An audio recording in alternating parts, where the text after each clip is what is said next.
Jésus-Christ de Nazareth. Seul lui mérite la gloire, seul lui mérite l'acclamation, seul lui mérite l'adoration, seul lui mérite l'adoration. Nul Seigneur de lui, nul n'est comme lui. Qui peut faire ce qu'il a fait pour toi à la croix? Qui peut être levé de la croix? C'est comme ça. Nul n'est comme toi. J'aimerais que l'équipe de la louange, parce que Dieu veut qu'on l'adore.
Bonsoir Monsieur Didier Mbitia, c'est bien votre nom, j'espère que je n'écorche pas l'orthographe de votre nom.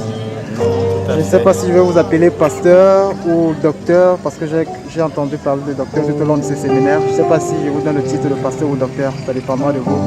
Oui, bon, je reste, j'accepterai le titre que vous me donnez, parce que la Bible dit qu'un hôte te loue et non t'élève. Donc, si on me reconnaît en tant que docteur, que toute la gloire revienne au Seigneur. Vous restez toujours humble. Tout à fait. Oui, voici monsieur, nous sommes pratiquement rendus à la fin de ce séminaire. Oui, le séminaire a débuté depuis la semaine passée. Oui, aujourd'hui c'est la clôture. Monsieur, quelles sont vos impressions? Qu'est-ce que vous ressentez après ce séminaire qui a été vraiment très très béni par le Seigneur? Moi, j'ai bien vu. Ok, mes impressions, je pense que je partage, je suis, bien que acteur, en tant que prédicateur et tout, mais je suis moi-même émerveillé, n'est-ce pas, de tout ce que le Seigneur fait. La Bible dit, il fait des choses qui dépassent notre entendement. Et il m'a une fois de plus surpris, il m'a montré qu'il peut faire des choses qui vont au-delà de ce que je peux penser. Et je ne peux que glorifier son nom pour tout ce qui a été fait. Des âmes qui ont accepté le Seigneur dans un quartier où sévit, où règne le péché, où vraiment l'abomination a atteint l'apogée. Mais nous avons vu comment le Seigneur a déversé sa gloire. Et puis la parole a été prêchée, l'évangile est rentré dans ce quartier et le feu du Saint-Esprit a agi. Je bénis Dieu pour toutes les guérisons, pour tous les gens qu'il a attirés, appelés en ce lieu, pour tout ce qu'il opère depuis le début et à la fin de cette croisade. Et puis voilà, donc je rends toute la gloire au Seigneur. Je suis moi-même émerveillé parce que... Justement, monsieur Mbitia, pour ces brebis que vous avez ramenées dans la maison du Seigneur, est-ce que vous avez prévu un plan pour eux, un plan d'encadrement? Vous savez, certainement ce sont des bébés spirituels, c'est ce que vous dites. Oui, est-ce que vous avez prévu un plan pour les encadrer, pour leur épanouissement spirituel? Effectivement, je pense que le premier encadreur, c'est Jésus. Donc c'est lui qui encadre, puisque c'est lui qui les a attirés, il les nourrira et tout. C'est d'abord lui le bon berger. Et puis le but, ce n'est pas de captiver les âmes, parce que ce n'est pas la religion, c'est présenter Jésus aux gens, mais à tous ceux-là qui aimeront bien rester dans le ministère de Jean-Claude, avec qui je travaillerai. Donc nous avons un plan sur pied pour pouvoir suivre les âmes, justement, les nourrir de la parole. Comme vous l'avez entendu tout à l'heure, donc il y a des programmes d'enseignement de la parole pour pouvoir faire une suivi d'âmes. Donc le travail ne fait que commencer. Jésus a dit nous sommes là pour servir, donc nous sommes à leur service et puis voilà. Donc le travail ne fait que commencer, on va faire la suivi des âmes jusqu'à ce qu'ils deviennent parfaits en Jésus. Il y a une parole de Dieu qui dit certainement, je ne vais pas l'écorcher, que nul n'est prophète chez soi. Tout au long du séminaire, j'ai cru avoir entendre que vous êtes un fils du terroir, un fils de Cassa la femme, c'est bien ça? Oui. Apparemment, vraiment, vous êtes prophète chez vous. Parce que généralement, on est rejeté par les siens. On dit, mais celui-là, il a grandi ici, on l'a vu traîner dans la boue, on l'a vu jouer au ballon, il a joué parmi nous. Mais comment se fait-il qu'il vient nous enseigner? Mais apparemment, ce n'est pas ce qui s'est passé avec vous ici. On vous a plutôt bien accueillis, on vous écoutait attentivement jusqu'au grand-maman de ce quartier. Quel est votre charme, monsieur? Qu'est-ce que vous avez de si captivant? Pouvez nous partager votre secret? Le seul secret, c'est le Saint-Esprit, c'est le Seigneur, parce que ça ne vient pas de moi. Vous savez, aujourd'hui, c'est le résultat. Ma vie chrétienne n'a pas commencé aujourd'hui. J'ai eu des moments où j'ai été rejeté par la famille, j'ai été combattu. Si nous lisons la vie de Jésus, il a commencé, ses frères ne croyaient pas en lui, la Bible nous dira. Mais à la fin de son ministère, on verra bien que ses frères ont fini par croire avec sa mère. Donc il y a des moments où puisque l'on est une semence pour la famille doit nous persécuter et tout. C'est comme Israël. Israël au début a rejeté Jésus, mais à la fin, tout Israël croira, on le sait selon la Bible. Donc c'était un rejet temporaire et je crois par la grâce de Dieu que c'était le temps vraiment qu'il puisse accepter le Seigneur selon sa promesse. Si nous croyons, nous serons sauvés, nous et nos familles. Donc je me suis attaché à cette parole. Et puis voilà. Oui, monsieur, pour un message de fin, je ne vais pas abuser. Je sais que votre temps est vraiment très très limité. Je vais pas être très long avec vous. Monsieur, un message à l'endroit de ceux qui étaient là, de ceux qui vont suivre, de tous ceux qui vous ont suivi tout au long de ce séminaire. Qu'est-ce que vous leur dites après ce séminaire, puisque ce genre d'événement, on n'en trouve pas tous les jours. Quel est le message que vous leur laissez? Le message en un seul mot, c'est que nous cherchons Dieu là où il ne se trouve pas. Nous cherchons Dieu dans la religion, dans des sectes où Dieu ne se trouve pas. Mais Dieu se trouve en Jésus.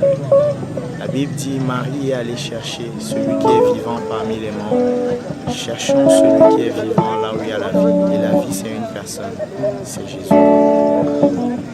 Eh bien, monsieur, voici comme ça, Prestige Image vous souhaite beaucoup de courage pour ce chemin que vous avez choisi. Le chemin n'est pas aussi rose. Vraiment, que Dieu vous bénisse dans ce chemin que vous avez choisi et vous apporte davantage beaucoup de brebis. Et vous donne également son onction, que vous continuez à servir, à le servir et à toucher davantage les jeunes que nous sommes. C'est vraiment une grâce de Dieu que vous soyez là et que vous parlez vraiment aux jeunes, parce que déjà la majeure partie de ceux qui vous écoutaient tout à l'heure, ce sont des jeunes. Et s'ils sont sensibilisés, je crois que demain ou après-demain, il y en aura des Didier. Il n'y en aura plus un seul Didier. Pendant que vous serez en train de prêcher ici, d'autres seront en train de prêcher à d'autres endroits, pourquoi pas. Peut-être à Source de quartier, ou peut-être à Aqua, ou à Bonandio, ou à Bonatrezo. Là, ça permettra qu'on touche la masse en une seule seconde. Je rends gloire à Dieu et merci aussi à tout le staff parce que j'ai été encadré par des gens vraiment formidables. Je bénis Dieu pour tout l'aide semblable qu'il m'a accordé parce que quand Dieu donne la vision, il donne aussi l'aide semblable, n'est-ce pas, pour nous accompagner dans ce qu'on fait, notamment le caméraman que vous êtes, avec l'équipe qui est en place. Vous faites un travail formidable que je ne pourrais vous rémunérer si ce n'est Dieu qui s'occupera de vous. Et aussi le pasteur Jean-Claude et tous ceux qui ont bien accepté, n'est-ce pas, venir à cette campagne soutenir de près ou de loin, que, n'est-ce pas, le Seigneur les bénit au-delà de tout ce qu'ils peuvent espérer et que le nom de Jésus soit glorifié. Merci bien, pasteur. Bonne continuation.